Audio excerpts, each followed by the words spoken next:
know all of these duos have likely been hitting the VODs, especially those teams that were struggling to try and establish their net surge. Here today, they have the opportunity to make some of those adaptations that Levin had just kind of referenced. And I'm hoping that we see it. We could maybe see more sneaky plays. Even some of the most aggressive players have had difficult tournaments all over the world, not just in EU, but looking here at players like Sharkantini. I mean, these are incredibly aggressive players, and when you kind of have to focus on not taking damage as much as doing it, I'm curious to see what mix-ups we see. Even from Swizzy, we saw him practicing the off spawn, so I'm hoping to see a little bit more sneaky action, a little bit more kind of net surge focused plays, and then there's even duos like Darm and Demish who are kind of dropping all over the map. I think their most recent drop was Humble Hills, but they started somewhere else, and they've just been mixing it up throughout the whole day. It's not really that surprising, though, to see Darm and Demish going on tour after what happened at Tip Top Terrace after Altakata. But for right now, we got to get back to the desk to see what else they've got to say. Thank you so much, guys. Now, it's not just about becoming the Major One champions today. It's also about qualifying for the Major One Summit at the PSD Bank Dome in Dusseldorf. And there are a lot of teams who are probably feeling very satisfied in the top 10 right now, feeling fairly secure, but anything can change. However, one thing that does have to change is the focus for some of our duos who are sitting outside the top 20 right now. So if we head to page 3, we'll see iDrop and Maris sat in 30th. Yeah, we're not looking at them to win, but hopefully, Levin, they can change things up enough to make more impact, because I feel like we barely saw them yesterday. Yeah, I mean, you want to expect that from these guys, especially if you're Marius, right?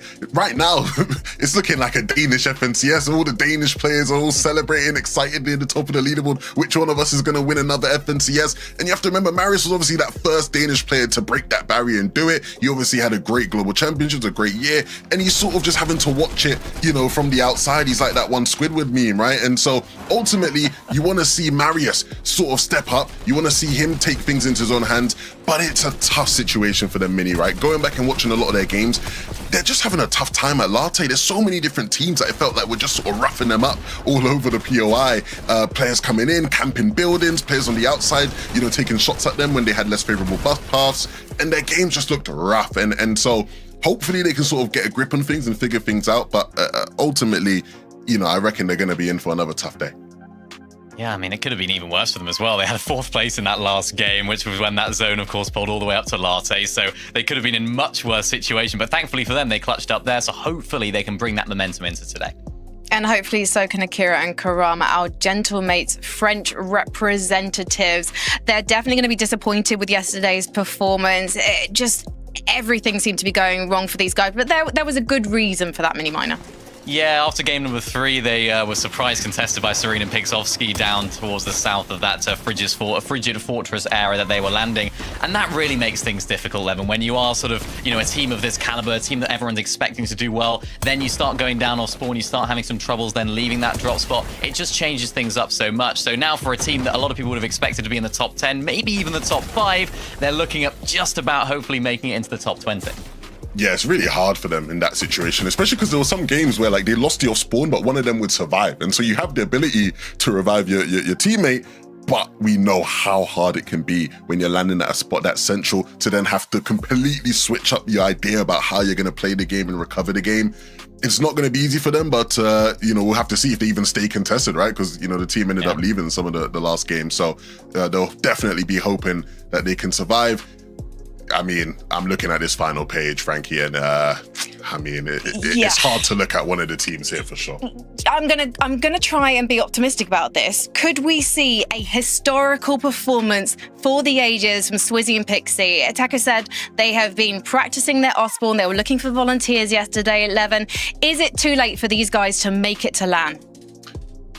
No, because I think, you know, I look at how many points they're probably going to need today, right? And, you know, we sort of have an estimate of like around 300 odd points in that sort of range.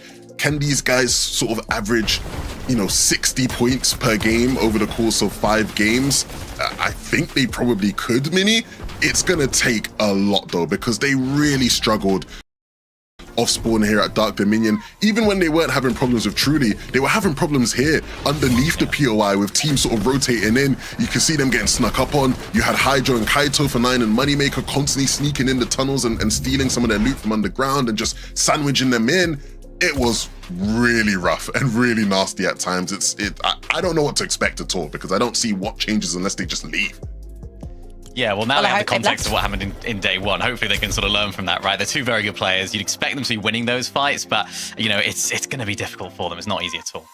Well, if you're a Swizzy and Pixie fan, send them your best because we are ready to board the battle bus. It's time for Game 7 with Taco and Takata. Thank you guys so much. And I think what's really exciting about today, Takata, is all of the stipulations surrounding it. It's not just 20 teams that we're going to be confirming for this Major 1 Summit LAN, but we got to see what happens first because Game 7's ready to go. Despite my bias being from Spain, I would like to see some West Zones today. That place. And I'd like to see them prove it. Regarding kind of the early game that we were alluding to, talking with Swizzy. Practice in off-spawn? After yesterday's matches, it comes as no surprise that they were interested in looking towards those hospitals. But what I'm interested in right now is Wonky. Things were really starting to heat up yesterday. Shark Teeny definitely falling short of expectations that outside of EU. Whether you could argue that Shotty and Fishy having really, ticked all the boxes and doing their homework, making sure that they came. I want to see, the teams at the top prove that. Ticked all the boxes and doing their conversation that started in the off season, and it's not going to stop anytime soon here today. Shark Teeny, though, gather a little bit of their bearings around them. Teeny kind of just waiting for the prime opportunity to strike, looking for some of those opening shots, opening blows. Couple good tags there onto Fishy, but still not enough for him to feel comfortable with trying to go in for the full-on attack. We saw a lot of confidence coming from Shark Teeny, not just in these major finals, but Live Cups, scrims, all sorts of opportunities where if they kind of have a chance to take the so, curious to see how that changes here in Day 2. And we know that for a fact there's going to be some teams that are going for those surprise contested situations. Nebs, Nathan, this is an excellent review here of how Nathan was able to clutch things up for him and his duo. Even though Adapted Extra tried to interrupt them over at Humble Hills, those opening eliminations still mostly well for their net surge overall, and Darm Demish, I think, are another one of those teams where you never really know what their next move is going to be. The only thing that's for certain right now here today, Takata, is that they're going to continue going on. It's unfortunate that they lost their original POI drop with Terrace, but game is game. And sometimes for pros, you have to make those on-the-fly adaptations. And one big thing for Darm Demish is their strategy just really seems to be reminiscent of that OG Misha Teeny strat, where they're the ones that are looking for those ambush attacks on teams, interrupting their loot paths, and it makes perfect sense. They're very competent fighters, and they had their matches yesterday where they really got to play out the end games, and they managed to find themselves in 12th place heading into today, which is pretty impressive. When you don't actually have I was going to say comfortably in the top 20, but the difference between 12 and 20 is not much at all. Cutoff is currently estimates we're saying around 250 to 300. Let's see this strategy of kind of going all over the map pays off. Demish Storm actually did land. بس يجيب لك كاز كده يا اخي بس شوف The aggression is going to kick off. It's just Darkos also بس هخليك lurking in the wings. Frozy and Azra, they might have maybe been suspecting, given that Darm Demish, they did make an indication that they were interested in possibly contesting them pretty early on. But it's lobby conditioning after all. Darm Demish, everybody's got to be on their toes, never really know what to expect from these two, aside from the fact that they're willing to get scrappy. They're going to have to duke it out here now. Frozy trying to see if he can get a separate angle of approach here. Just going to reconvene with his duo, though. Shark Teeny, on the other hand, they're ready to strike. Wonky Land really starting to heat up already here in Game 7. Teeny looking for the immediate approach. Here's the thing, Teeny and Shark. Buddy and Fishy, they stole your POI. They stole your placement yesterday. I mean, they played the reverse Uno card on these guys. And now they're trying to take their chain back. One has to be established. And for Sharktini, you know that they want to call it their own, but as long as Huddy and Fishy exist in the lobbies that they are also participants to, that's just not going to be feasible. This is a big match for both of these players, and there's not any all-out aggression coming through. The issue is they can't fully split it either. We're seeing how that goes. Darm Demish, though, have picked up Darkos. There was a lot of third parties in the surrounding area, but from what I'm seeing is it looks like they might have just made it out. Must have been an unfortunate outcome there for Minori early on, since it was just Darkos lurking by himself. Scary inside as though this might be a big part of the reason why Darman Demish left the actual vicinity of Builder's Barracks, because third-party intervention is always going to be a prime issue for every single one of these duos. Scary, now trying to see if he can get the wraparound. The confidence, though, really starting to showcase itself after yesterday. Hard to also forget what took place. Sai has nearly had one of the most insane solo clutches that we've ever seen in a finals lobby, but Azet just tinkering around in these lower layers. Nowhere really left for him to run, though. He's kind of just getting pinched from both Scary and Sai as separate angles of approach. 2v1. Shouldn't be long before Saya Scary closes this off, but I don't want to jinx anything. Both players are now cracked. It's a 1v1 as that has completely turned this fight around. Sayas trying to sneak his way out. Just one build left. And Scary now has a lot more pressure on his shoulder. Oh, no. It just doesn't matter. Azet defends home base, and that is going to be a detrimental blow already to our third place team on the leaderboard. When you talk about the metrics, the ripple effects, it makes it so much more feasible for somebody in forward like Dika Palabuka to overtake. But looking at these initial opening shots, that was just a nasty opener from Azet. But the fact that he was able to even break through in the first place in that 1 versus 2, Zayas and Scary, they had the right idea, just the wrong execution. You just cannot be losing those 2v1s, especially in the early game. If you're looking to get not only a top 3, I mean, this was contenders coming up on top, and I mean, the zone was even pulling towards them once again.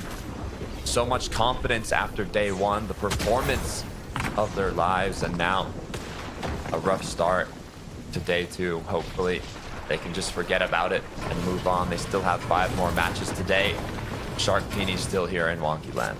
I'll tell you one thing, that's the problem, Takata, still here. We're in the third zone, and there is yet to be a conclusion formed between who's actually coming out on top for this off-spawn. And granted, Wonky Land is one of those POIs that you can split and still see both duos have a pretty dominant performance from, but at the end of the day, you know that's not what either of these teams are interested in. There is so much pride riding on the line here right now, and for Sharktini especially, they've got a rep to rebuild, because yesterday's performance was just, it was just not indicative of what we've seen from them all throughout the off-season.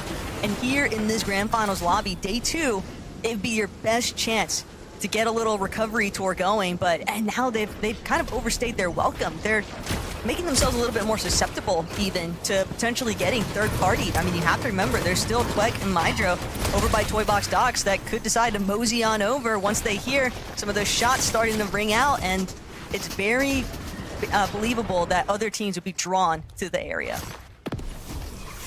Going back over to our number 1 duo, though. They've been playing with each other for so long.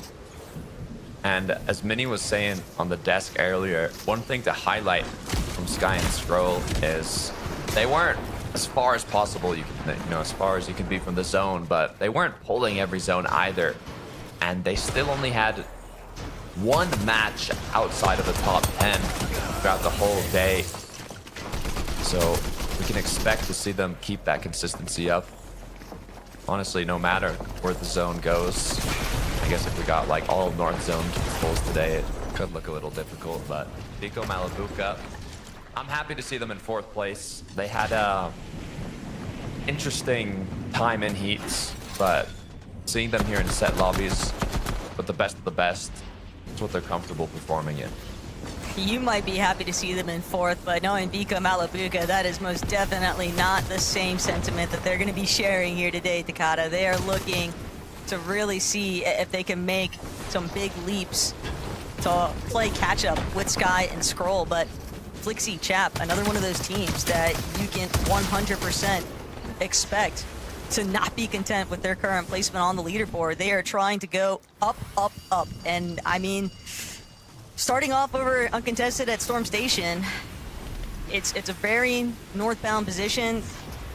Zones, though, I don't think that was their primary issue after yesterday. I think it's really just about smoothing out those mid to end game transitions, but yeah, we gotta call Zeke. Yeah. We gotta see what's going on with these zones. We gotta make a phone call, phone a friend. Once again, Sandy Strip. Yeah, it's not it's not looking great. I know Thomas he's locked in right now, but he's gonna be like, are you kidding me? Really, this is how we're kicking off the day? But I mean, look, the good news is I'd hope that, you know, they took the time to kind of do the homework and prepare for this. Scroll, though, picking up another elim. Yeah, Fork, I'm sorry. You had no business being near that storm base from Sky and Scroll.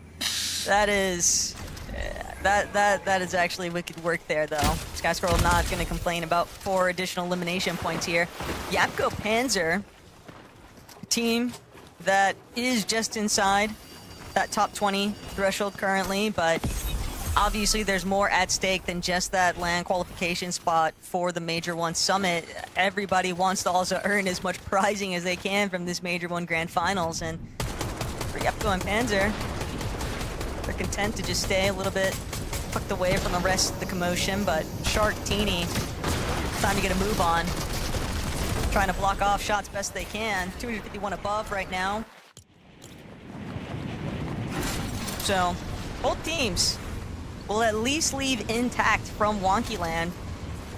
Question now is just, what are they going to do to prove that surviving Wonky Land is going to net a nice endgame?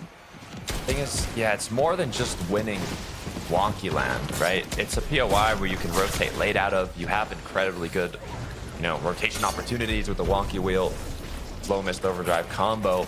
But Shark Teeny is a team that wanted to kind of block Buddy and Fishy from making it to Summit 1.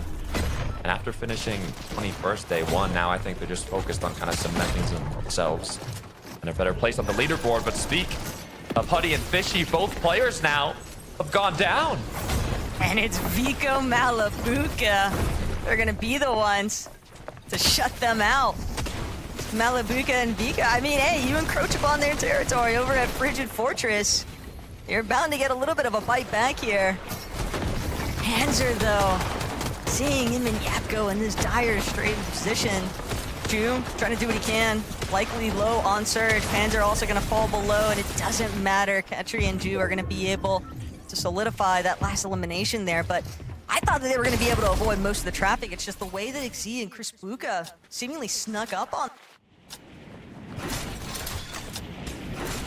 their mid-game, but yeah, Katri and Ju are still just below the surge threshold. Trying to play catch-up right now. Last we saw Chris Bluka and Xi, they were also another one of those duos that was just underneath their surge threshold, which is probably a big part of the reason why they forced that fight against Yapko and Panzer to begin with. But Katri and Ju, just how long do you really intend to try and wait this one out? Only 25 below. The last medkit being used right now, even from Ju, has a couple of small shield potions, but really has to depend on Katri to find a shot. And he'll connect it, but at what cost currently? Chris Buka and Xi just collapsing fully onto Ju's duo. Ju's gonna come crashing into their box, but he just doesn't have any help to work with, and the surge will take care of him. Vika Malabuka. Something's gone Homework, wrong. making sure that they came super Picking up Putty them. Fishy to now Vika Malabuka. Something's gone terribly. Trying to fish up anything to help him heal up here. How did this happen? That Surge is a very fickle beast to contend with inside of a set lobby finals. And every single duo, after yesterday's performance, whether good or bad, everyone has had to reevaluate where they build their Surge from. And even experienced teams like Vico, like Malabuka, it's very realistic for them to struggle. It's a new mechanic and just too much for Vico to try and contend with this time. Chekos Antilio will head over to his loot body, but it's a tough break, that's for sure. But it is only Game 7. We still have plenty more matches still to go. That we do. Yanis cheating in 7th place on the leaderboard. Looking incredibly healthy going into this late game. They've had pretty favorable zones as well. It is very close. They drop right beside Sayas and Scary, so hopefully they can capitalize it once again, seeing that they got a nice zone to kick it off today. Yanis and Cheatin have done an excellent job. I don't think most people would have had them painted for top 10, especially 7th place, but Chat Flixie, it seems like trouble is definitely starting to strike here. Hydra Media is going to be the ones that actually hold them at bay. Sharktini also just below on their damage threshold, applying even further pressure onto Chap. Once a team is kind of gauged to be a little bit weakened, the whole lobby focus in. Nice little harpooning efforts from Shark also. Steal away some of that additional loot. It's those micro mechanics that can make a pretty big difference later on. Nice tag onto Medius too, but 83 above, they're still gonna have to get active. They're gonna have to get fraggy. And if there's a duo that you wanna see get fraggy in the first place, it's gotta be Shark and Team. I want their confidence to be fully built back up though. You can kind of tell they're a little desperate to get back up that leaderboard. But looking at Chap here, 315 below. I was talking about it yesterday. This is a team that had really high expectations going into 2026, and they just haven't quite lived up to it in terms of how the placements have been. But they have the experience. The issue is kicking it off like this, going down top 30. Wrong place, wrong time, man. Chap had to move. He didn't have any options, but it's just unfortunate the overdrive grenade just sent him fully into the line of sight there of Shark and Teeny, but they're not going to complain about that in the slightest. Now starting to crank just a little bit up, headed for the high ground. Don't believe that they have ultimate height established just yet. Seems like they're going to wait things out temporarily. We got a little bit of leverage here on secondary height. Gold Peshka, Chino, Pablo. There's a couple of teams that might be starting to go a little bit more head-to-head for that actual ultimate high ground control, but Momsy and Skyjump, 273 above. So their Surge looking decent, but it's always a little bit more cautious for how you want to proceed. Even if you got Surge now, it doesn't mean you're going to be able to maintain it when you make the next rotate. Pure Karamra, only duo that was ahead. We'll take a look at what Thomas Focus have been up to. Nice little elims. They needed these refreshes, considering they had to make an incredibly far rotate once again just to get here, but one of the teams that has still been performing well despite that. Gino Pablo, though, they have another opportunity at a big match. Tanking, just a couple of ticks of Storm might make for a late attempt, slightly later rotate, but it looks like disaster has struck here. Pablo and Chino, while they're waiting for the opportunity, instead they're gonna be the ones seized upon. Pablo now looking to fight things out, but Reason, no, Riley, a bit desperate there. Not gonna come crashing into Pablo's box just yet, but Pablo's not careful. They might choose to follow him. Will manage to actually navigate his way towards the front side of zone, but as a solo in this kind of position, you just gotta be so paranoid because teams, one layer above, one layer below, you never know when someone's gonna come running right at you. And Skyjump Momsy seems like they want to take more control of this ultimate low ground. You saw just how fruitful it was for Sky and Scroll in yesterday's performances. Another team has those same intentions. Could be interesting. No Riley, though. Not going to stick around. Ghosty cleaning up Dina's backside of the zone. Thomas and Focus, though, they've got their eyes set on the prize, and it's just making sure that they cut off Surefour and repairs. But they've already managed to tarp further ahead. Pablo's still looking for eliminations. And we've seen Pablo do it before, Takada. The solo clutch factor is definitely there, but how much more placement, how many more eliminations can he realistically secure from this point? Currently top 16. Issue is he only has 3 builds. Sharktini, this is what we've been waiting for. They're running low on mats. They're going to need to look for some refreshes. Sky Scroll in a similar situation. Issue is backside his zone now. Looking for options. Yanis cheating. Holden, Height, Strong.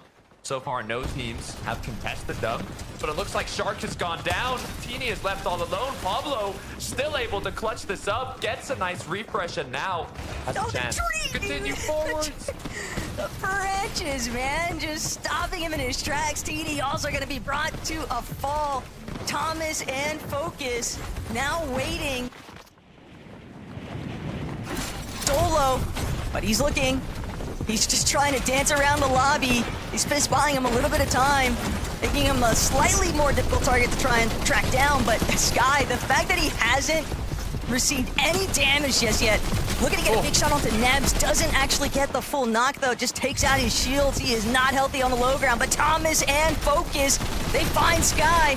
That's gonna be 9 eliminations already for Thomas and Focus. They are cranking things up a notch here, looking to maybe drop another layer, potentially see if they can play cleanup crew to those teams in the ultimate low ground, or just let them collide against each other. But Repairs and Sherper, the consistent pressure. Thomas doesn't have any more builds. He can't afford to go for the chop. He's forced to transition to ultimate low. Thomas, though, nearly gets the shot, but Nathan gonna put him in the dirt. Nathan and Nebs, another double elimination team, looking to try and close this one out.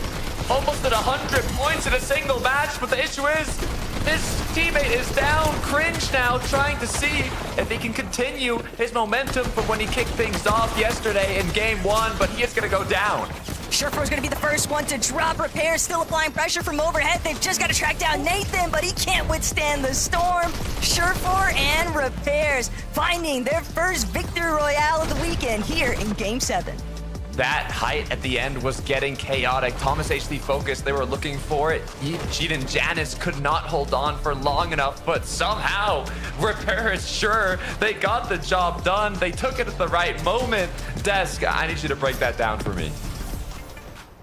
I think the best summary is they took it by force, Levin 2K. Repairs was known as one of the biggest damage dealers, I think top 10 damage dealer in the lobby yesterday, and now he can call himself a Victory Royale winner too.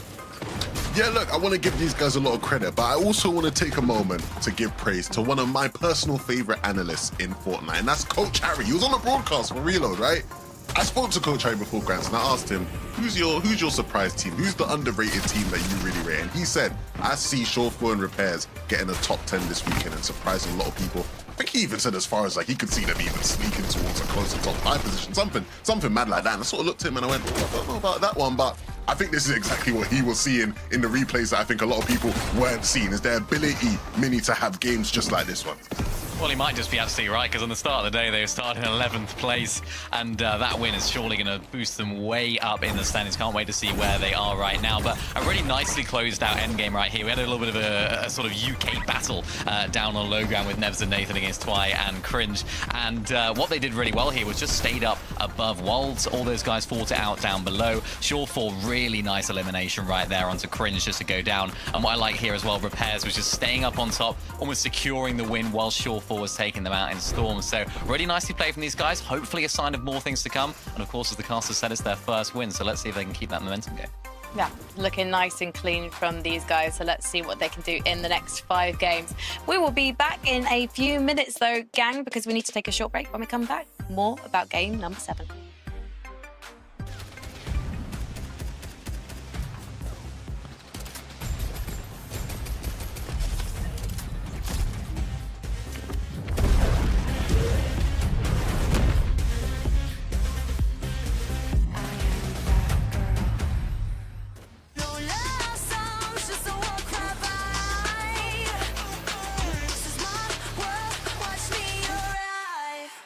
Watch me arrive.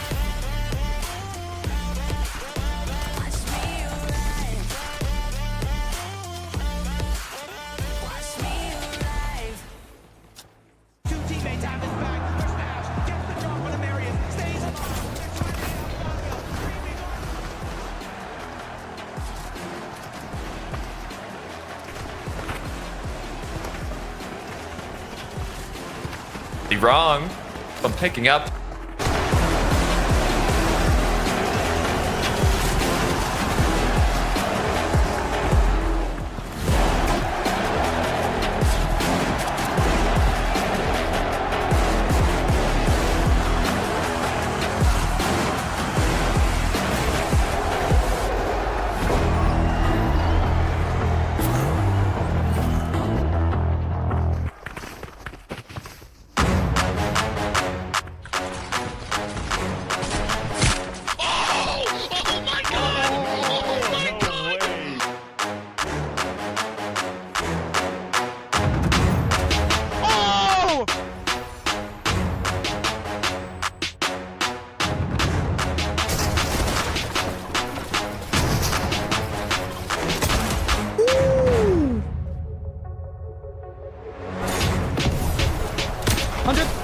I got hit with that one off.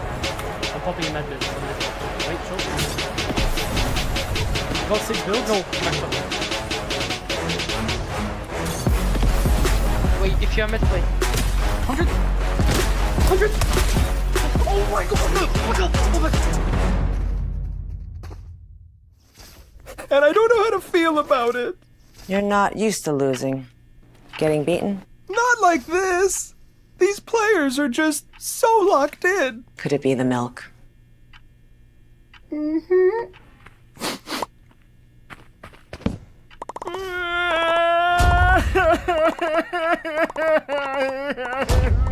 It's okay.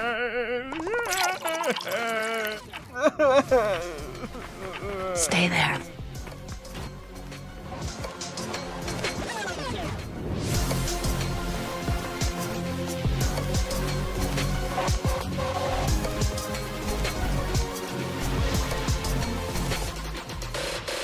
Welcome back to day 2 of the FNCS Europe Major 1 finals, and we just saw Shawful and Repairs. Welcome back to day 2 of the FNCS Europe Major 1 finals, and we just saw Shawful and Repairs take the first victory royale of today. So I'll be curious to see where that gets them within the top 10, because they were sat in 11th before we kicked off today's action. And action we saw in our first game at 11-2K, because it was exciting to see Thomas and Focus managing to overcome the challenge of heading to a zone on the other side of the map. Usually they use that as an excuse to not pull off a great game, but they had 10 eliminations, made it to 4th. That's pretty impressive.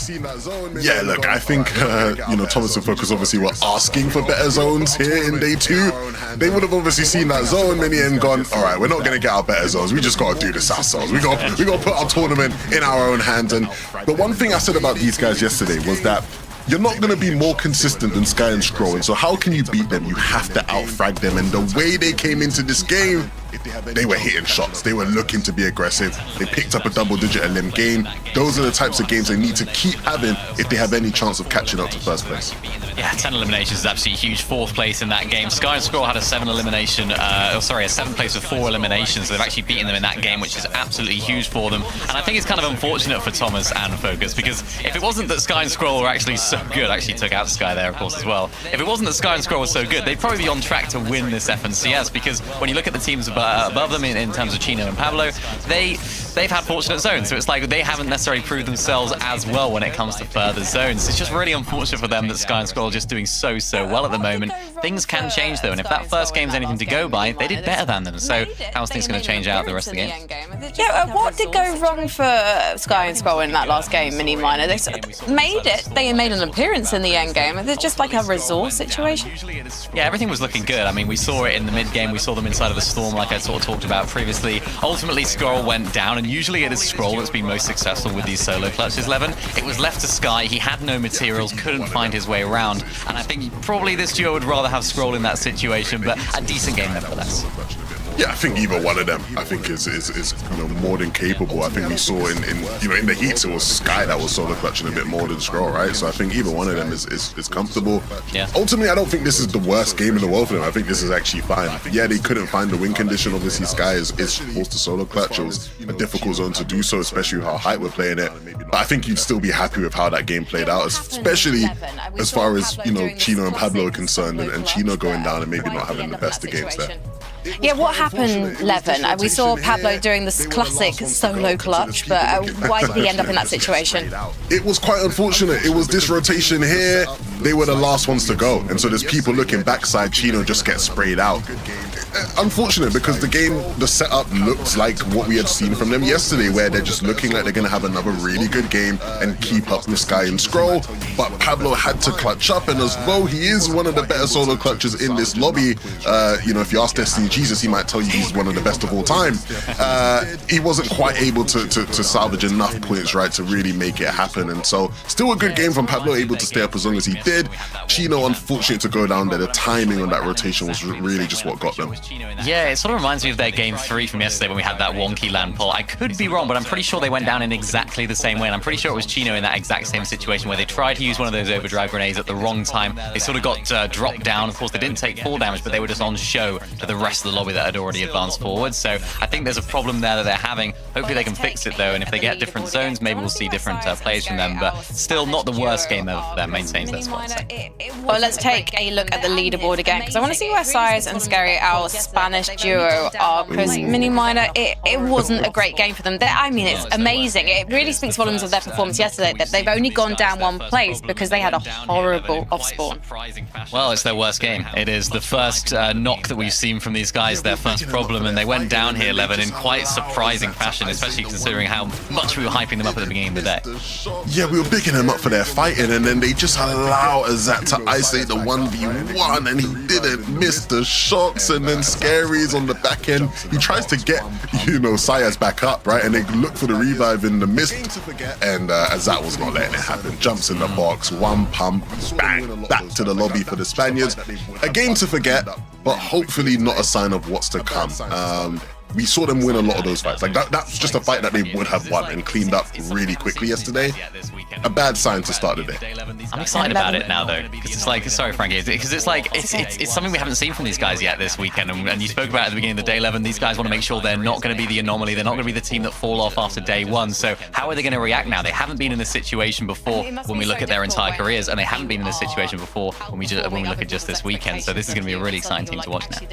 I mean, it must be so difficult when you are outperforming other people's expectations of you, and suddenly you're like, actually, this is reality. We could do this, but now all we need to do is almost like not get ahead of ourselves and not let the nerves set in. And I wonder if that's something on their minds, because they know they should make it to Dusseldorf, but now they know that they could also win $120,000, Levin. I mean, yeah, it's a lot of pressure, right? And so when you're the team that was winning a bunch of fights, and now, you know, you go into your first important fight the next day and it just doesn't quite work for you, do you start to question yourself? Do they now think, actually, no, maybe we shouldn't be as aggressive as we were yesterday, and that ends up leading to the decline of the performances? I wonder where their mentality is at in that regard. And they had a favourable zone as well. It's like another missed opportunity. We spoke about it a little bit yesterday, these missed opportunities for these teams. They're going to be looking at that now, where that zone ended up, and be like, oh, if only we won that fight, but hopefully it doesn't knock them down too much. Who are we looking at then going into this next game? Who are we expecting to really step things up? Say, hypothetically, we finally get a massive game and sort of close the gap in that first phase. It's going to be big for me to look at Pablo and Chino to see if we do get that west zone, because the one time they did have a west zone, it wasn't great for them. So we're sort of looking at different teams up there for different reasons as well, and even sort of further on down the leaderboard. Excited to see that sort of section as well, as see how that develops when we look at that top 20. Can I say it's really nice to see Thomas back in duos and back on form as well, because I feel like so many exciting moments. I feel like we missed out on that last year. So I'm going to savor these last 5 games and see what all the players here in Europe can bring us as we head back to Taco and Takata. Thank you, Frankie. Look, Thomas HD and Focus were not the only ones that had over 10 eliminations coming from the west side of zone with that east pull in the last match. Nebs, Nathan as well. But I want to keep my eyes on Shark and Teeny. They're in 14th now. Going into that game, they were 21st. They've jumped up to 14th. We weren't seeing them play as confident against Huddy and Fishy. Huddy Fishy did go down without getting not many points at all. And the thing is, Shark Teeny don't only want to prove themselves with the performances leading into these major finals, but they want to make sure that Huddy and Fishy do not make it to the Summit 1. The issue is, Taco, they have to confirm their spot themselves first. I just love that they keep playing leapfrog with the placements on the leaderboard, but right now we'll happen to wait to see what Game 8 has in store.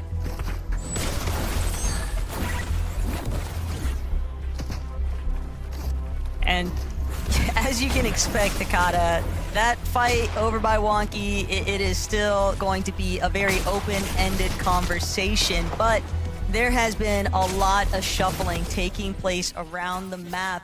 We're getting a nice little overview, checking in. Swizzy, Pixie, Truly, Gonzo. Nobody would have anticipated this to be so heavily against Swizzy and Pixie, but they're looking to restore honor in their name. Truly, though, going to be able to strike back. It's a 1-for-1 exchange. Elimination ring out. Swizzy has the Iron Pump, though, just looking to try and chase down Truly. But you have to imagine this is only going to draw another third-party intervention soon enough. Swizzy just trying to track down this final elimination as quickly as possible. He knows the clock is working against him. He knows Ijo, Keto, they might be hot on the trail here, already trying to take the teleporter to cut them off in those tunnels. And Truly, he's got weapons, but that's about it. He needs some shield. The HP department so much more heavily in Swizzy's favor. Trying to see if he can get an overhead view, but neither of these solos pulling zone has mini very miner. much material to work with. Trying to see if he can get an overhead view, but neither of these solos has very much material to work with, and that's the biggest reason why it's at such a standstill. You were alluding to it earlier too. This is just the first part of the battle. Even if either player here comes out on top, there still could be more rotating into the portals down below. So Swizzy knows that this fight has to be ended quickly, and now's the chance to do it. First shot connects, one more needed, as Truly is put into panic. Swizzy 170 effective HP, and is going to actually not connect that shot, and this fight is just continuing to stagger. You can see the mini-map bottom right is already another team close by. Truly just going to use that overdrive effect, but Swizzy is ready to collapse, and he finally connects the final shot. Swizzy and Pixie have technically come out on top, but it might be a short-lived victory because Keto, Hyjo, they're already paced up in those tunnels, so even after getting the reboot off onto Pixie, it's only a matter of time before they have to contend with the duo that's directly underneath them. We saw a slow start to the match. Looking back at Wonky Land, we saw a slow start to the match in Game 7. I think it was third zone Taco. They were still here. Varmint kind of shooting back and forth. I don't even know which zone they ended up rotating in, but I mean, they do have the wonky wheel. Teeny Shark now, though, they really want to be able to close this fight off quicker. Teeny also just trying to bait out this chest.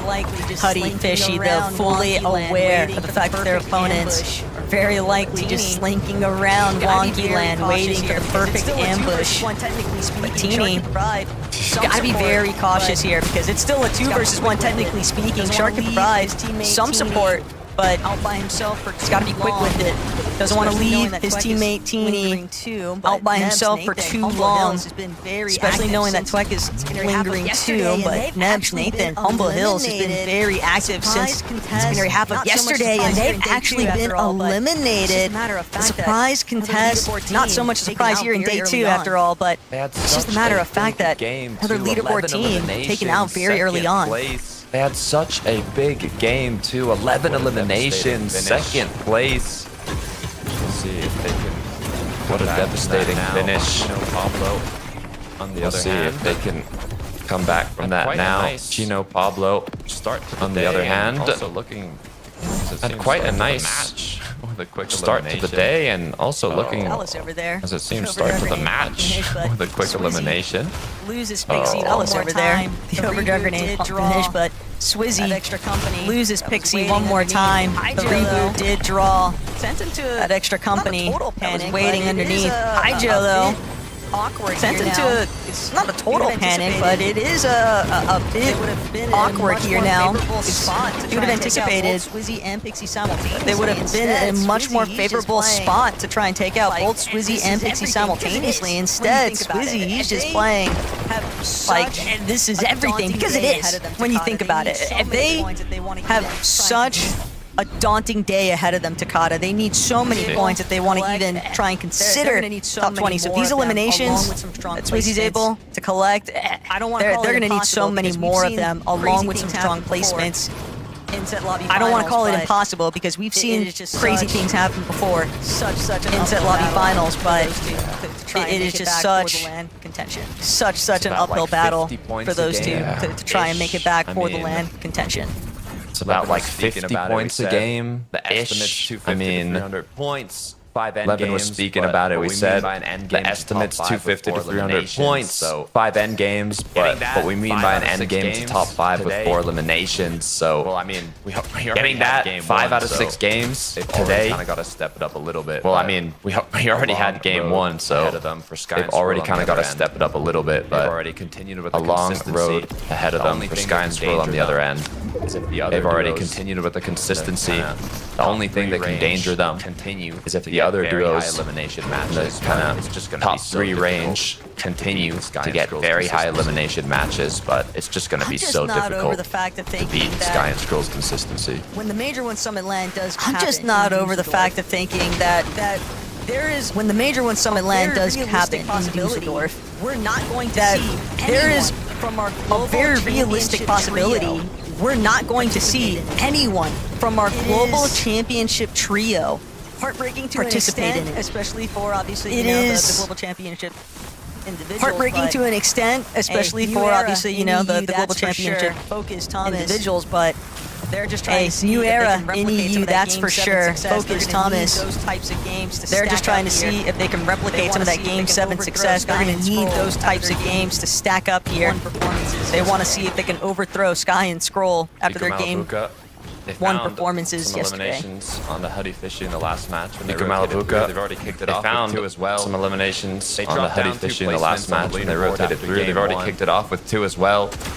They dropped down 2 placements on the leaderboard after game 1 left to close out, but they're still in a comfortable position. 5 matches left to close out these major finals. Lurking. Not gonna give away his position just yet. Lurking. Typically, you not gonna give away his position just yet. Duo go for that 3-2-1 doesn't have. Typically, you might not want to see confident. The set duo go for that 3-2-1 beam. Sending those shots forward. Might not have felt as confident being able to bring down Thomas if it's only him sending those shots forward.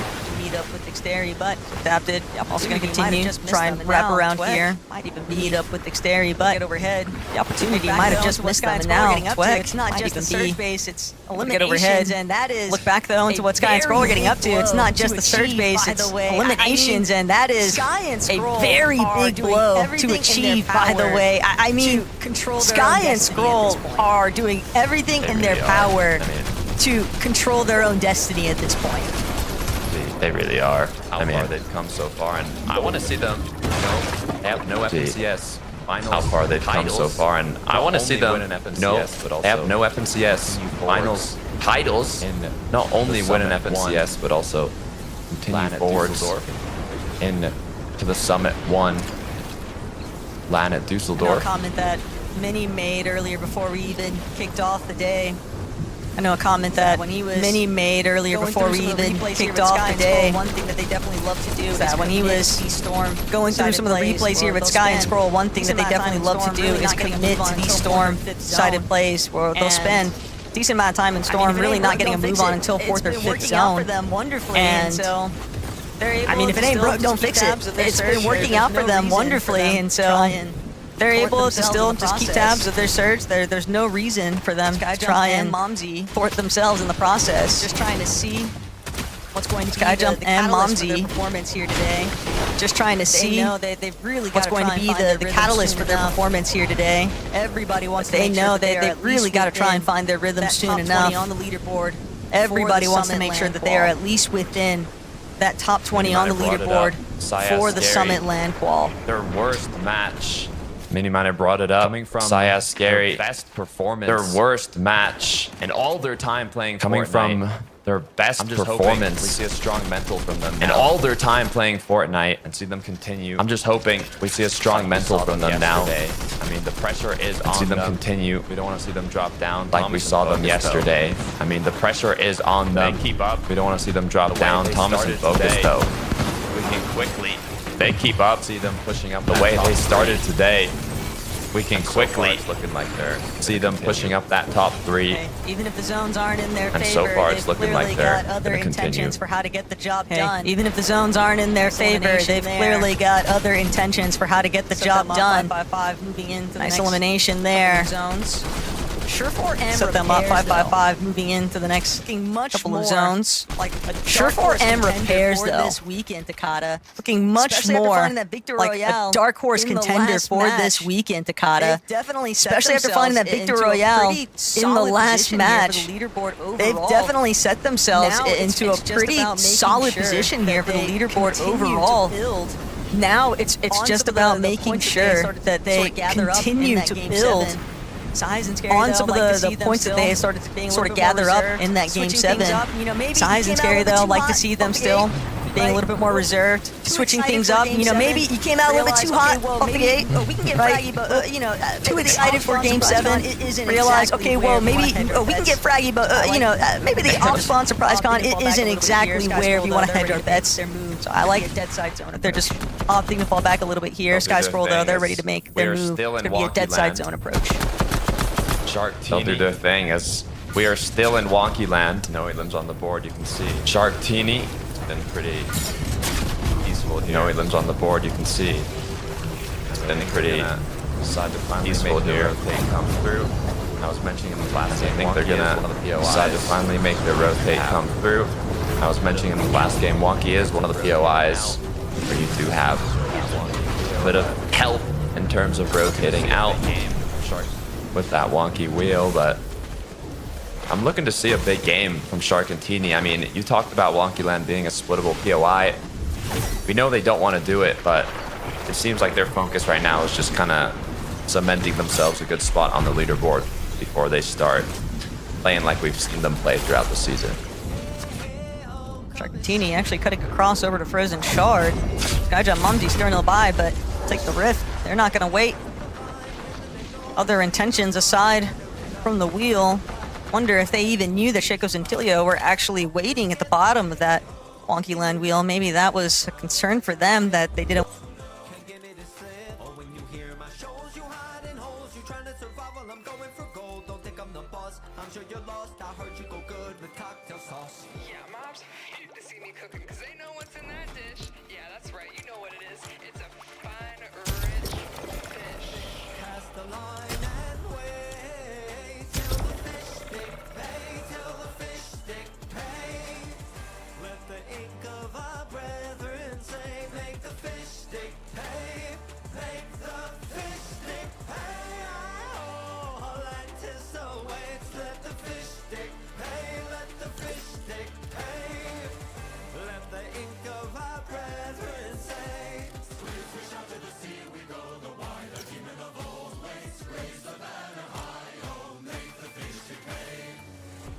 On the docks, hey, oh, come and try me.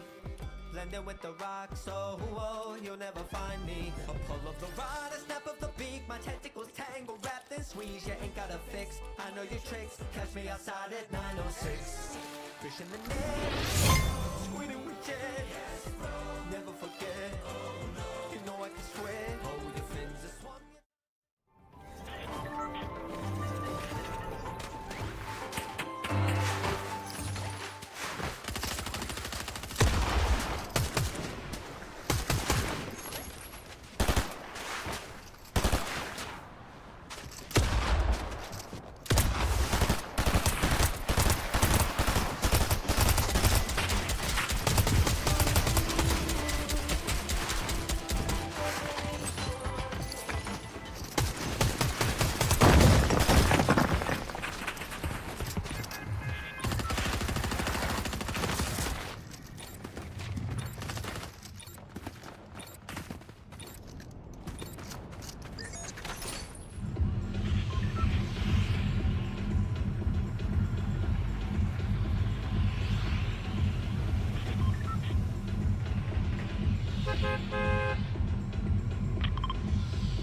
Hey, yo, you go, Mike.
Don't want to get tagged up.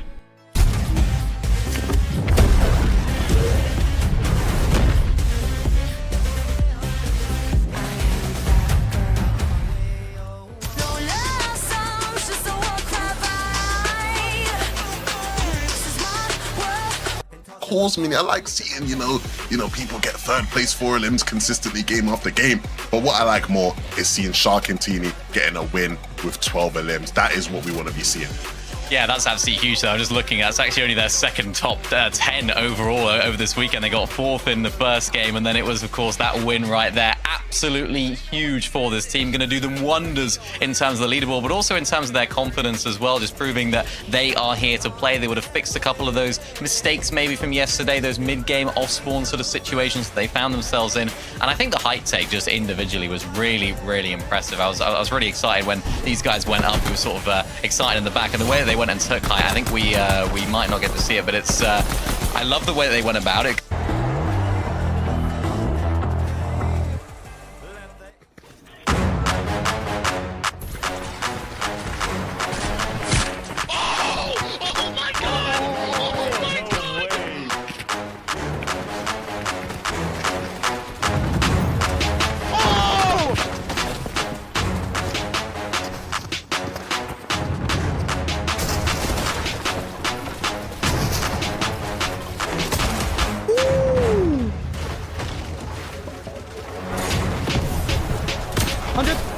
I got healed. I'm popping in that bit.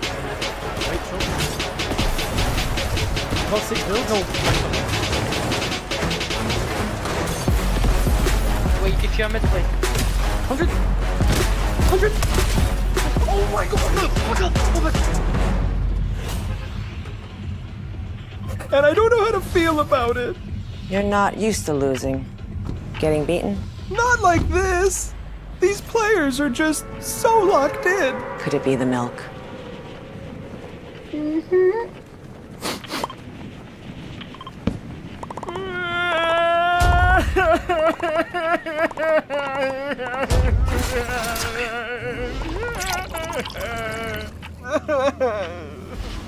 Stay there.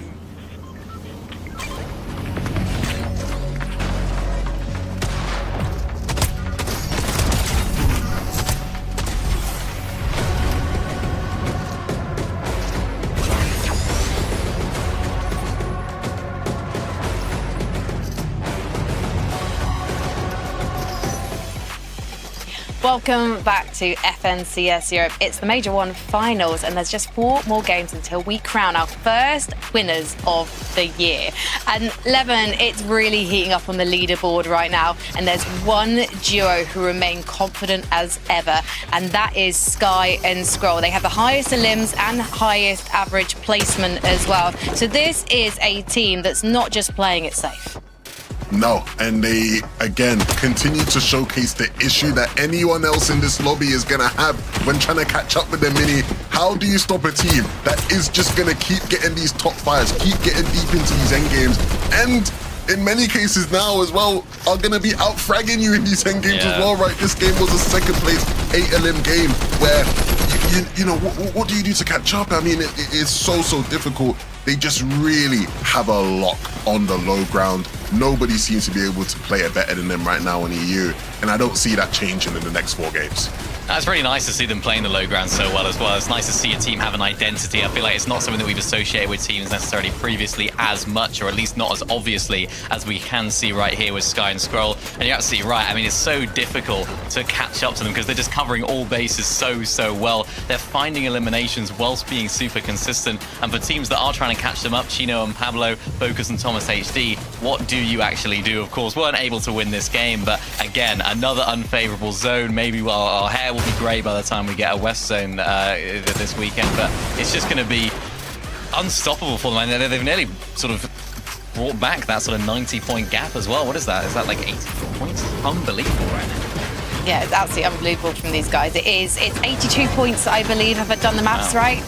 So it is a stunning performance from these guys. And the thing is, sometimes with Joris, we'd be questioning, we'd be going, well, are they able to maintain this lead? But with Sky and Scroll, it's almost guaranteed that they're going to increase it. But it's not guaranteed for Pablo and Chino that they are going to be able to maintain the distance between second and third mini-miner.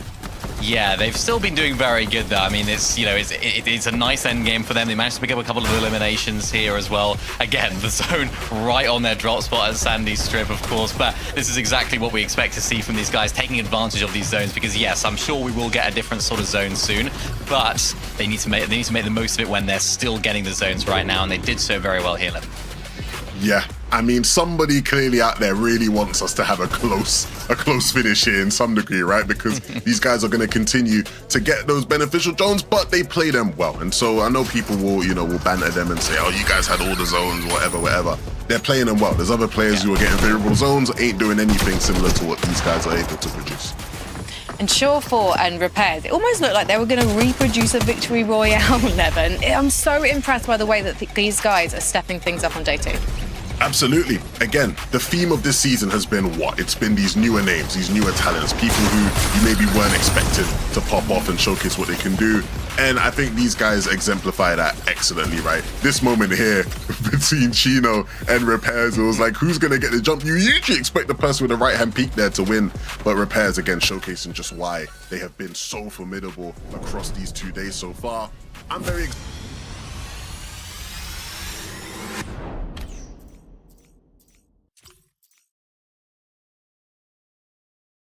Again, I'm very excited to see, sort of what the limit is for these guys.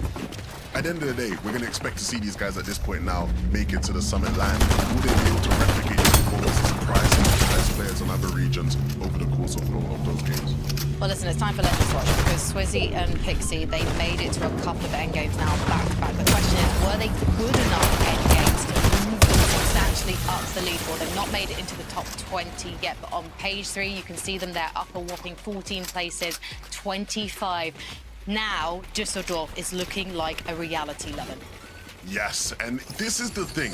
When you have elite players, and that's what these guys are, regardless of what we saw yesterday, when you have elite players, you can't count them out. I love the approach they've taken to today's off spawns mini, where yesterday they lost a couple of spawns, and dark minions, and so they decided, okay, we're gonna just try and split it, and then that's where they ran into more problems. Today, they've just been taking the fight off spawn, and just like, no, we're gonna fight you guys. We're gonna take the fight to whatever you guys want to do. We will fight you, no problems us. They've been winning the fight.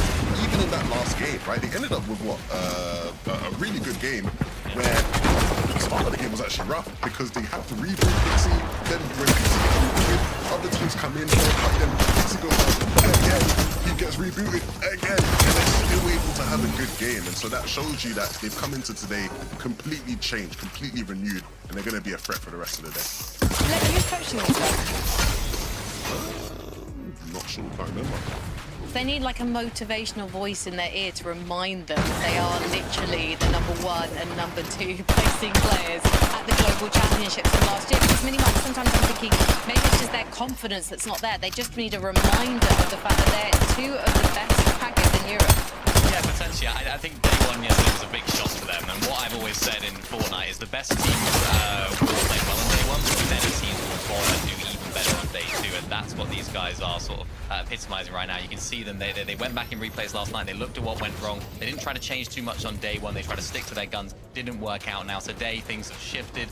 They're changing up their game plan. And looking at their place was 8th and then a 4th. They didn't get a top 10 yesterday. Not just that, they didn't get a top 35 yesterday. Their best placement was a 35th. So it's like they completely flipped the script on what they were performing like, and now they're in 25th. So that's going to be huge for them. Hopefully qualifying through here.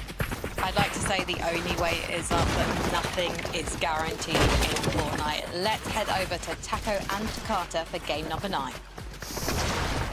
Look, Swizzy and Pixie knew that they were in for a grueling battle here today, Takata, but it is their last chance to try and overcome the odds and see if they can put themselves into a position where they are just inside of that top 20 qual metric for the Major 1 Summit LAN.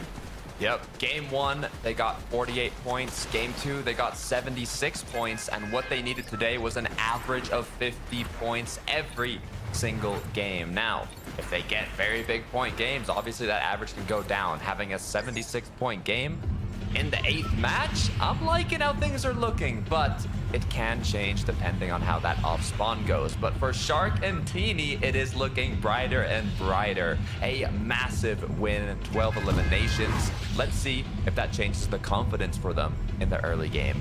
The next game, number 9, is ready to go.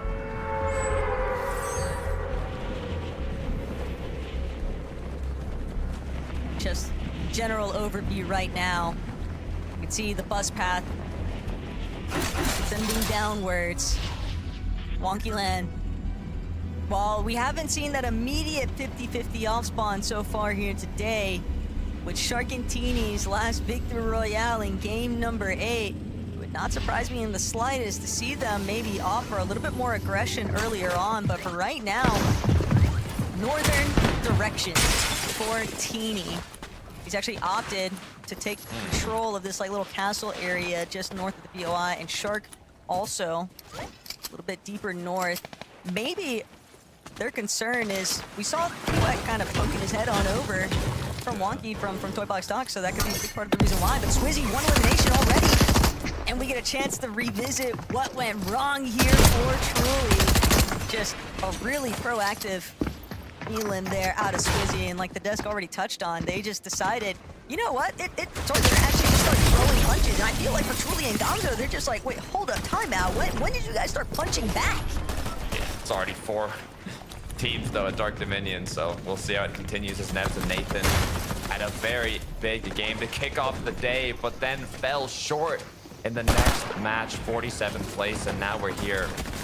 Game 9, 3rd match of the day, and Nebs and Nathan once again, back-to-back, getting eliminated off spawn, coming from an 11 elimination second. This is not what you want to see, but something you do like seeing. It's Shark Teeny playing aggressive. Huddy Fishy have to lock in here. But right now, Huddy and Fishy do have a little bit better control over the vending machines, but for how long can they actually keep Shark and Teeny out? Huddy looking to see if he can break some of their wall from a different angle. Fishy does get a nice shot onto Shark. That's going to drop him incredibly low. Shark will have to wait and see. Fortunately, they do have splashes to work with. Teeny also, he just split some of his mats there. So Huddy, Fishy, trying to gather up whatever else they might be able to use here to put themselves into a winning position. But Shark Teeny, you can tell just how hungry they are for this exchange. They want to wipe out Huddy and Fishy, and they might be able to do it. Huddy, though, doing a great job pulling back Fishy, actually forcing Shark to wait despite taking a big chunk out of Huddy's HP. He's not going to be able to close in fully just because of the backup from Fishy. But I might have spoken too soon. Teeny with a different angle. He brings down Huddy, who was already so incredibly low. Now it's all about collapsing onto Fishy, but Fishy making sure it's not easy. It doesn't matter though. Jaws theme song in real life here. Shark and Teeny kicking Huddy and Fishy back to the battle bus. They were already in 19th place heading into this leaderboard, and that's bound to drop even further outside of that land qual. Instant change in confidence coming through that win. You could tell it was looking a little iffy starting off the day of them being outside of qualifying range to Dusseldorf. They quickly pushed themselves up at the top 15, and now after that win, they are back in business. This is the Shark and Teeny we were expecting in the major finals after an underperformance in day 1. Now they're back in action. Huddy Fishy actually completely ran out of mats in that engagement, so they were constantly applying pressure. Pablo and Chino now, they are still in 2nd place. They've gotten top 10 in every match today, but we know that they want that 1st place. Of course, hungry for yet another FNCS title. Chino and Pablo set up. They've got a line of sight onto Azza and Ifrozi. They are going to take their opportunity to get at least one tag in, but there is, of course, always action taking place elsewhere on the map. And Zany, look at this setup. Hydro and Keto just shut down. They've been lords of the tunnels for the most part, hanging out by Dark Dominion and other teams. When they hit those VODs, when they hit the replay staccato, they're bound catch wind of what's actually taking place and do their own sort of ambush maneuvers, and that's exactly the kind of thing that I think even the most experienced teams would still struggle with here today. Scary place to be in. Swizzy and Pixie felt it firsthand yesterday, but going a lot better today. TomatoHead and Focus. It wasn't a terrible match, but it wasn't what they needed to get what they truly want. The first place finish, 15-2 elims. Now here in the 9th match, I believe it was a mix of kind of a rotate where Thomas got caught off guard by Syaz, and then also just being a little low on Surge. It's just so difficult when even the most experienced players in the lobby cannot handle Surge. A contributing factor to that is just knowing every single duo out here is trying to reevaluate, figure out what sort of strategy do we need to do to put ourselves in the best position to be above that Surge metric. Vico Malabuka. Well, we have seen glimpses of greatness from this duo. For the most part, it has been relatively quiet. They've done a decent job at least remaining inside that top 10 portion of the leaderboard, but it's just one of those instances where you're kind of just waiting for like the what next factor. You're waiting to see the big pop-off really from that team. Moneymaker for 9. Sitting in 31st right now. I mean, 128 points. They're actually not too far from top 20. They would need a big game. But these early game fights, they mean so much. You just cannot go down here.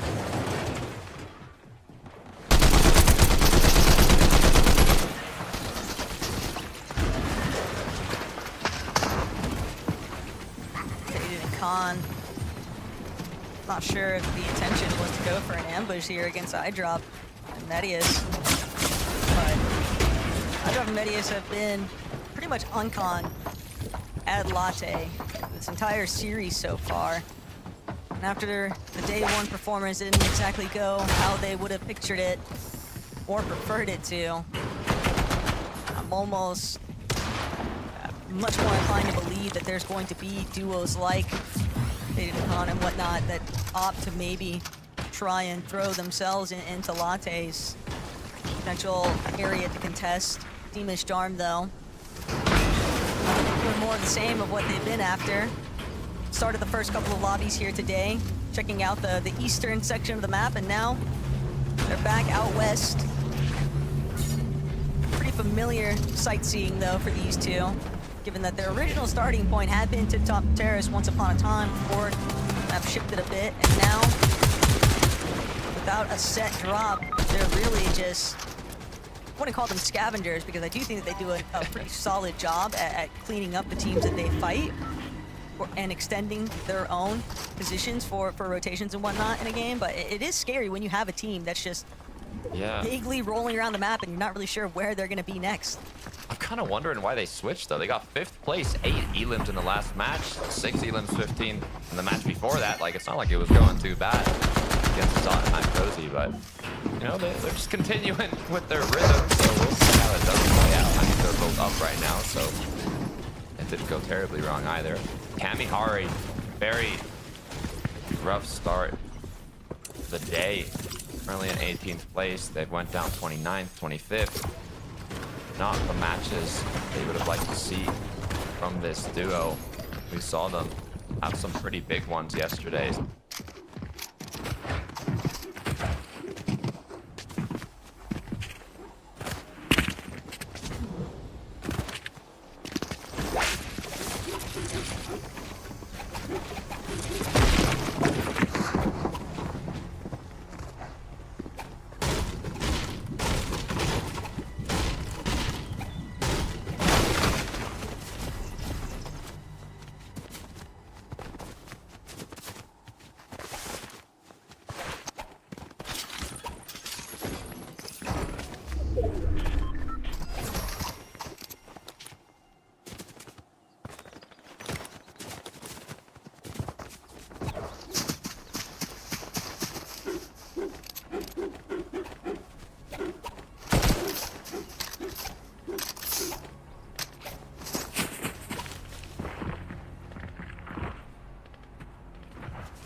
So it's gonna be a lot.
lot more than just the offhand elimination or two. A lot of these duos that are outside of that top 5 territory, they're going to need to start pulling in 6-7 eliminations per game, strong placement finishes.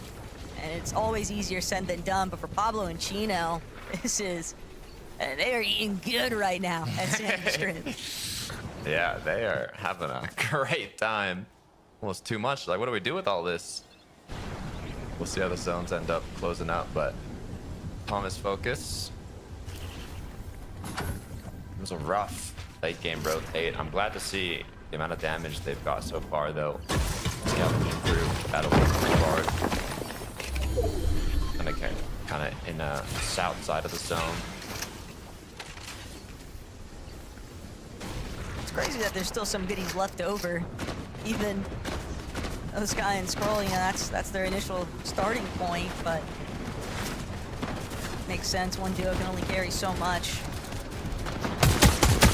Thomas and Focus, they're really just trying to wary. I'm certain that they're fully aware of that hill that Sky and Scroll like to take claims over. Surge base on.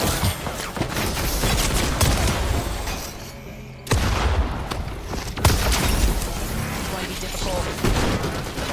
Thomas Focus being a little bit of a stir here right now. Shaco's nearby. They're going to drop their pizza box.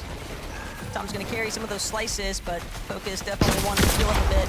Flowberry Mist Grenade too, and you have to remember, anytime these Flowberry Mist Clouds are seen, teams on height,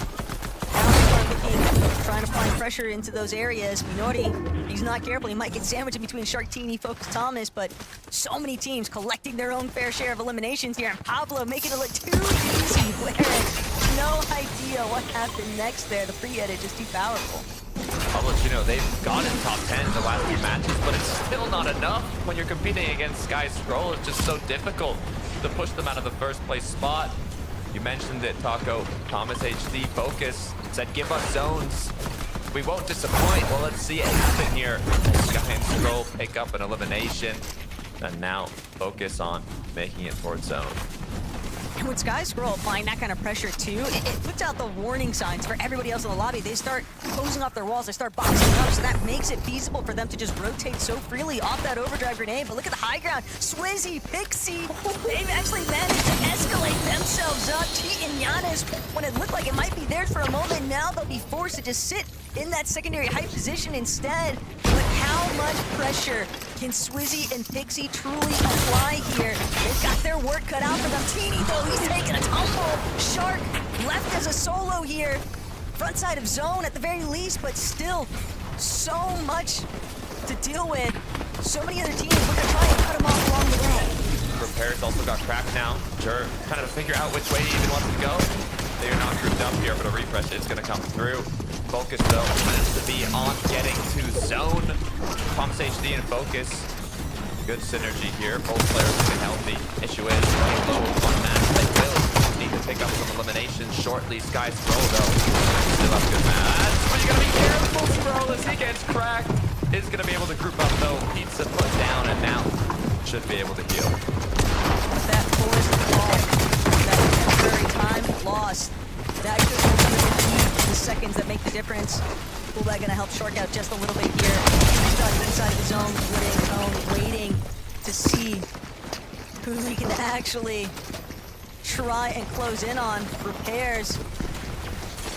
They had to work to get into their position in the first place on the leaderboard.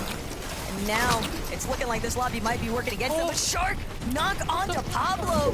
Chino, he might just be able to see if he can turn this one around, but no, he'll have to abandon Pablo. Not going to be able to actually opt for that revive. Shark knows it's only a matter of time before the siphon comes into play for him. He's going to wrap around, take advantage of it, but you can tell already the storm sickness is a problem here right now for Shark. He can't afford to tank up any more ticks of zone.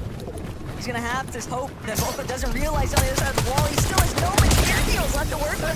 Chino with another elimination, though. 8 builds. Overdrive grenade effect.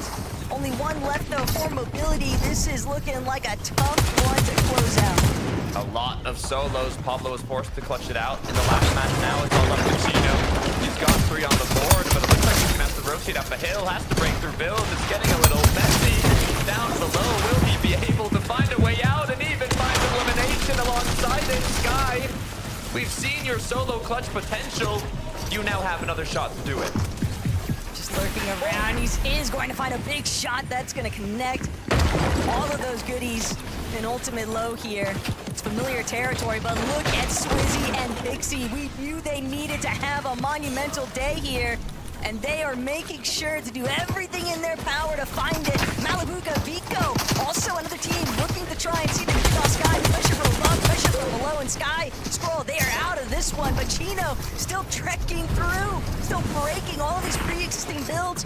Frontside for now, hoping that he can stay concealed away from the team on height. You never know, the moment that he drops, ultimate low, currently controlled, Vico and Malabuka are the ones who are trying to cut some players off here. Vico with that mythic chaos too. Swizzy, Pixie, they're just trying to keep their distance for the time being. But Volko, Cringe, they're gonna head straight into where Vico Mally just dropped into, but Vico gets the better end of the exchange. Both Cringe so incredibly low, they're not gonna be able to withstand the pressure here. Mally and Vico with just another extension of build and materials to work with. This is the first match today that Vico and Malabuka have gotten into top 10, and they are not disappointing. Chino with a big shot connecting as well. 12 HP is all that's left. He's going to be forced to drop down. Issue is, the team up above, they're going to capitalize on that. It might be just up to Swizzy. Pixie is out of shield. He's out of HP, but we've got our global champion. Show us what it takes. It might just be 6 pizza slices. Malabuka, are you going to be able to out-heal it? It's the vending machine. That's where Swizzy was headed. He wants to make it to the vending, the patch-ups, the pizza. It's the perfect recipe for success here right now. Vico is hunting. Malabuka is hoping that they find it, but it's no good. Swizzy and Pixie, they have really seemed to have found a lot of momentum here today at Takata, and this Victory Royale should push them into that top 20 position. 47th place going into today, and now I want to see where that is. Frank 11 Mini, what a match. This is the duo we were looking to in the pre-show. We knew that they needed to have at least 5 fantastic endgames to be in with a shot of making it to land, but now Mini Miner, it's looking like top 10 could become a reality. What a performance from these guys today. This is just completely different. It's the other end of the stick to what we saw yesterday. Not only are they making those end games consistently now, not only have they fixed the Spawn, now they've found the winning formula here as well. And what a lovely clutch there at the end from Swizzy to make it happen with the vending machine. I always like little plays like that, doing something a little bit different. But wow, this is a huge comeback. And I was saying in the back, if this is to be like a top 5 maybe for this team, is this maybe the best FNCS Grand Finals comeback ever? I can't think of a better one. Well, one of the better ones, right? I remember Andalex had a really crazy one way back in the day that people always go on about. At the end of the day, Takata said they were 47th yesterday. So far today, they've been the #1 team, right? They've accrued the most points, or tied at least with Shortfall and Repairs as far as day 2 is concerned.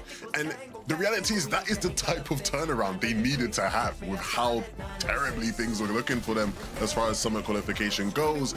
And it's good to see, you know, both of them sort of, you know, have their impact on this game. Swizzy at the end holding down the fort. Pixie, I know a lot of people are looking at Pixie's numbers so far in the tournament and wondering when he's going to start to show us the Pixie we saw a lot of last year. And so it was good to see him again have a couple of eliminations alongside Swizzy.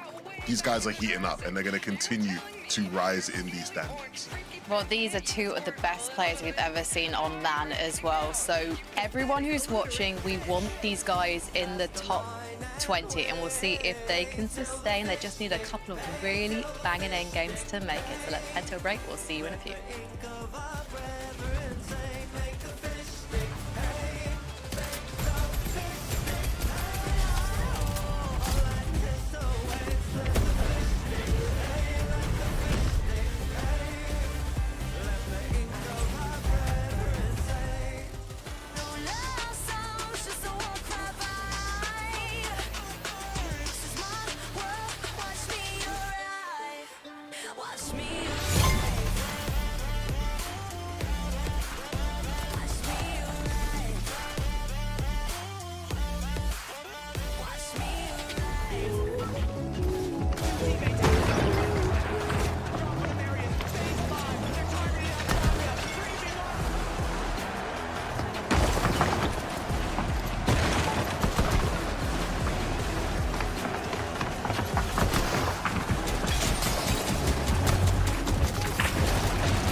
along. I'll probably med this for next.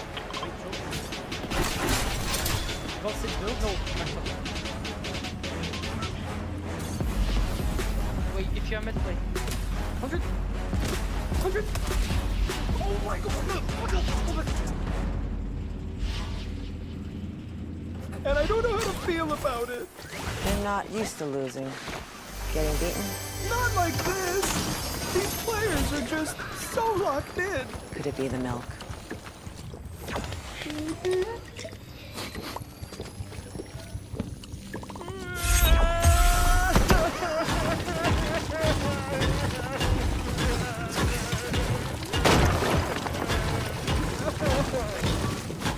Stay there.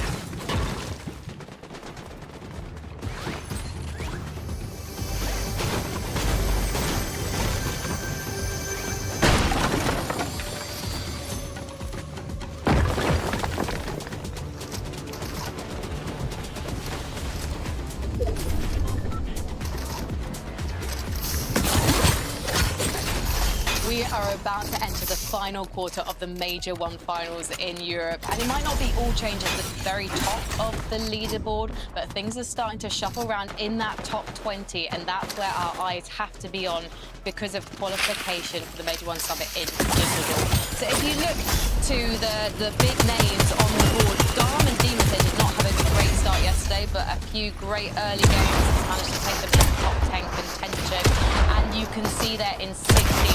Swizzy and Pixie, after that victory royale that they desperately needed in our last game, Mini Miner, they are now in contention. We could be seeing them on lap, which we didn't expect yesterday.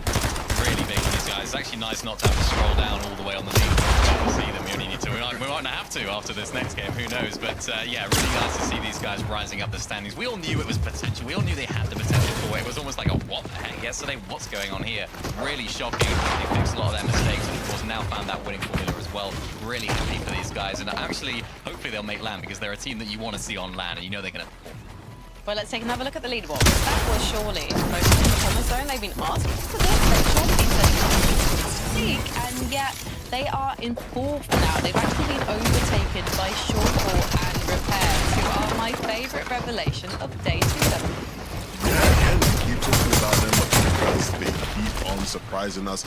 Not the best of their games so far today, right? A 10th place, you know, a bit more quiet in comparison, but they still showcase part of why, again, they are going to be a threat in this lobby, and that is they can still make it to these end games, they can still get deep into them and get enough placement points to just keep them ticking along in that top 5. And in this case, because of, you know, Focus and Thomas probably having one of their worst games of the weekend, they are even able to move up a spot as well. So really impressed by these guys still.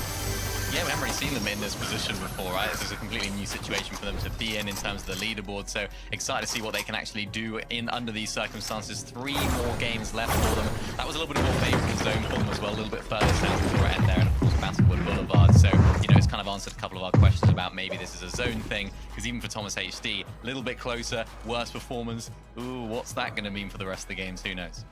Guys, I hate to be so dramatic, but that was a terrible game for Sky and Scroll. They only got 8th Mini Miner. Oh, it's just not good enough, is it, really? Pack it in, pack it in.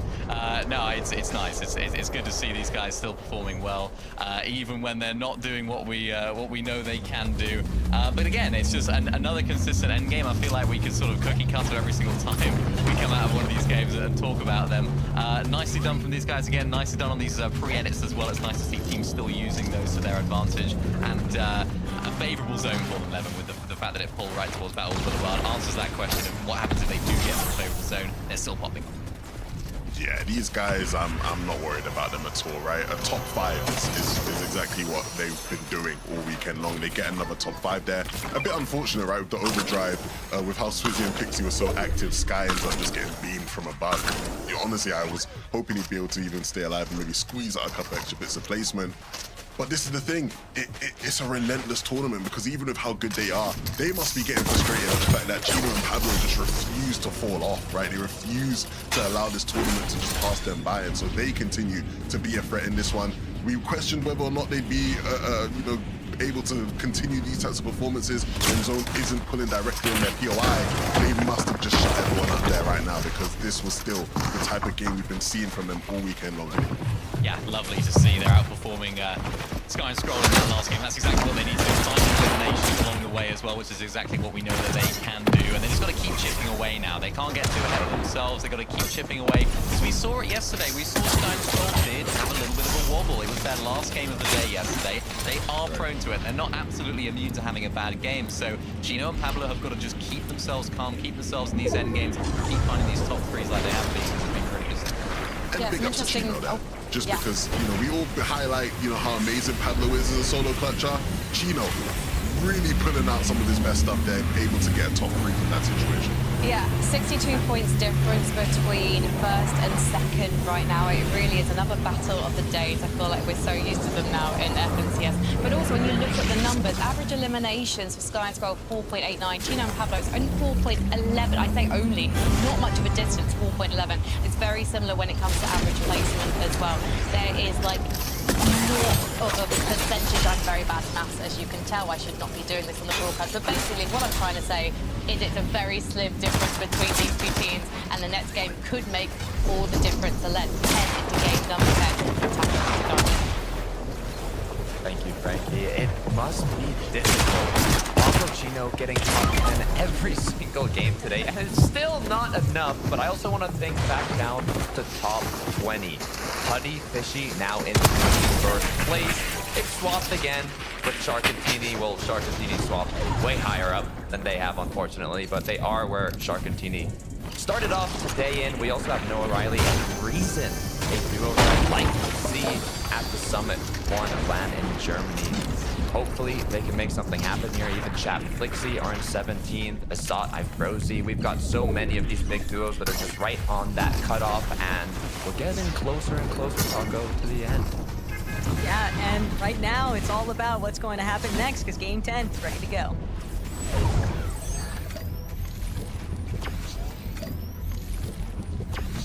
Like you'd already kind of alluded to there, Takata, we are seeing some of those slight movements, a little bit of shuffling in the leaderboard. Top 20, obviously always going to be the prize for every single one of these duos, but it's also more than that. Right now, we are looking for a Major 1 Victor Royale wielder, and I think it's only a matter of time before we have to decide between Sky Scroll, Pablo Chino.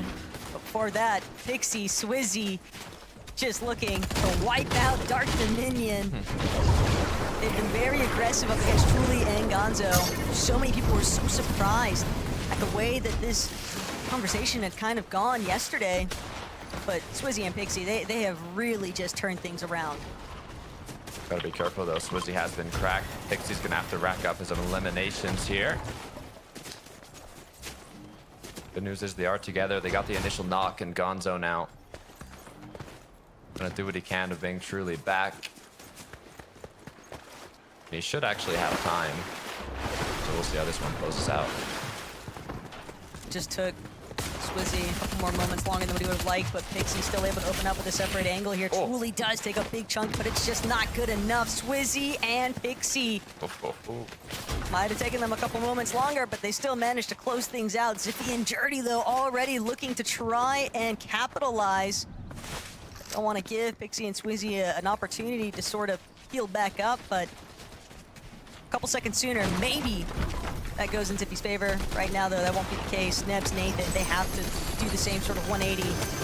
Those last couple of lobbies really working against him, and Nebs goes down. Nathan fighting for his life, but it is another wipeout here at Humble Hills. Xteri and Adapted are just absolutely ruining Nebs and Nathan's position on the leaderboard right now. 47th game 1 today. 48th, the second match, and then now once again off spawn. We're in game 10 out of 12, combining both days, and I mean, with just 2 matches left, I mean, Nebs and Nathan were 11th going into this, so they're still in qualifying range, but they were contenders, not only top 5, to be even top 3 or higher, and now they're just dropping lower and lower.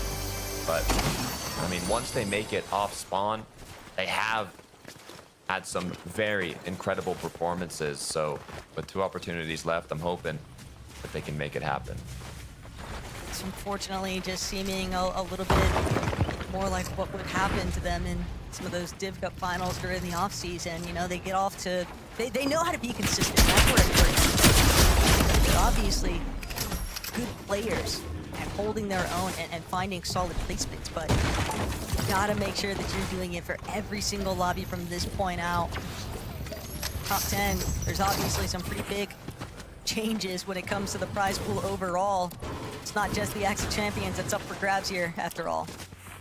Nico Malabuka just 1 point behind TomatoHead in Focus now. At 3, 7-4 match. They had a very big game. Issue is, before that, they were struggling with Surge, so we'll see where they're going polls. We'll see how they play it out. But they've been keeping up the pace. Well, look, when you think about the point disparity between Pablo, Gino, Sky, Scroll, it's still within striking range. 62 points is what separates those two right now. But I'm really wondering is whether Sky and Scroll can anticipate just being able to make the same plays they've been doing. No one's really bothered intervening with their usual third base. Sky already, it's like second nature to him at this point. Take over this hill, a little bit north of Battlewood Boulevard, and wait to see how many tanks you can collect after that. But Keto and Hydro probably able to see Scroll tossing out all of these essential items, heals. He's picking up. And what they're really waiting for is just that ambush, the sneak opportunities.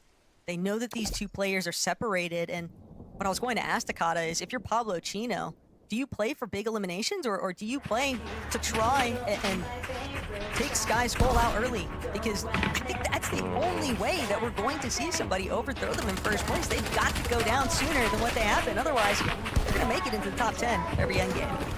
We've seen it historically. We've seen it at lands. We've seen it on different regions. It's always risky to do a drop spot change, but that's not the only option. If you want to take out one of the top teams earlier on, they know the side of the map they drop at. They could take a fight. I think in terms of being on game 10, you don't make any of those risky changes yet. You play this match out, you see how it goes. I mean, they've made top 10 every game. Like you said, Sky Scroll have not only made top 10 every game as well. Yesterday, they held the consistency throughout the whole day. You kind of hope something changes here, but it is not the best position to be in, considering, you know, Pablo Chino won that #1 spot. You can see the exact point difference there at the top right. First and second, they are just leading the pack. It's definitely pretty neck and neck between the top two right now on the leaderboard, but that's not to say we saw Sharkatini already have a crazy point jump off of just one Victory Royale placement. And that's the same thing that a duo like Thomas and Focus is going to have to replicate. They've had a really rough time with trying to pull things into their favor. They haven't done poorly throughout this weekend by any means. They have definitely been able to convert some solid endgame placement finishes. It's just, they're going to need more than that. It can't just be good. It has to be great every single time from this point on, if they want to find themselves in a realistic conversation for bringing home the Axe Champions. Skies and Scary have not matched their performance from yesterday. There's good news and bad news on this one. I mean, they've done so well in day one that they're still pretty comfortably in the qualifying range for the Summit 1 LAN, but they want more than that. They want to prove that they are a top team. And we've seen how quickly you could jump up the standings with big matches. Swizzy has done it. But Sayas and Scary, we're going to need another pop-off today for them to come back. But for a team like Sayas, they're both players that have been around the scene for a decent amount of time. They're not new to this, but at the same time, you could argue that they were definitely new to being one of the leading teams in a major one grand final in your board, Kata. And so, how do you think that that's kind of impacted their performance here today? Because you would think, hey, maybe they can run it back, but that just has not been the case. Thing is, They were playing incredibly well yesterday. They were playing incredibly confident, and I don't even think it was nerves. I don't think it was pressure. It was literally that one fight to kick off the day has kind of set the tone for the remainder of their matches. I'm not sure if it's a mental thing. I'm not sure what's the struggle so much, but ever since the start of the day, it's just been downhill. I don't know. They need something big to kind of fuel themselves up again. Get that motivation, that confidence back from what we saw yesterday. But Kaido, Haijo, they're going for the play. They're trying to catch Sky Scroll. Our top team off guard. Sky gets fully cracked now, down to 46 HP. Taco, this could be the change we've been looking for the Major 1 finals. Oh, Kito's chasing, Haijo's chasing. They don't want to let Sky get away. He's trying to see where he can escape to.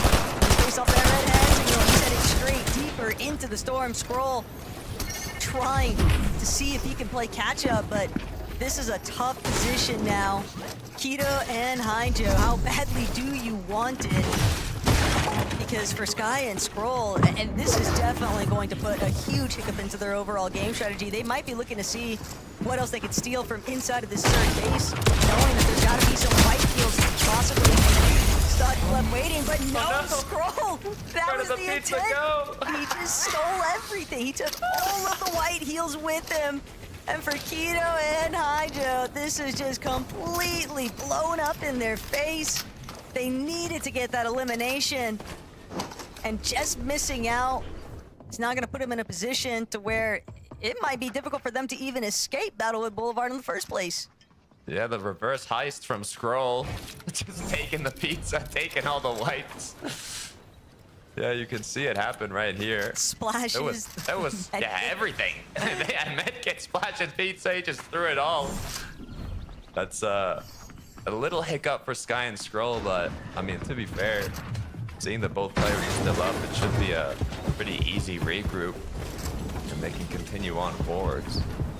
But now they're going to have to think about it for the rest of the lobbies if that's going to happen again. Teeny trying to see what else he can pop off with. Wag, first elimination going to be confirmed here. Shark looking for the secondary one, and yeah, no problem whatsoever following up on his duo's aggression.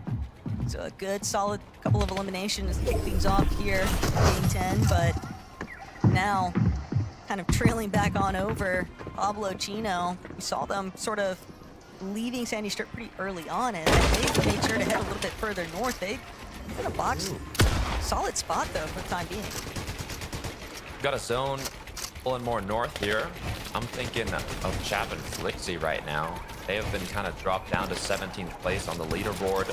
They're just on the cutoff. Hoping we see them later on have a solid match here. They've been given the opportunity. Pablo Chino, though, looking healthy, obviously, despite having to rotate a little further than usual.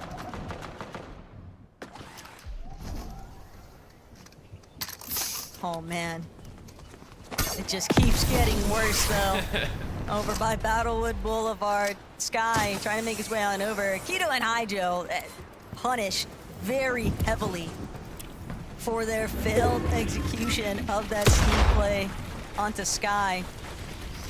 The bigger problem now to contend with, though, is that Belugi and Zangi are just hanging out nearby, and that's going to make it so problematic for either of these duos to kind of leave the area. I just feel like the third-party opportunity is still so prevalent here right now as Kito trying to escape from Scroll. Playing with a little bit of vengeance. Sky, too. Doesn't matter who gets the shots. Both of them clearly want to get this elimination. Settle the score once and for all.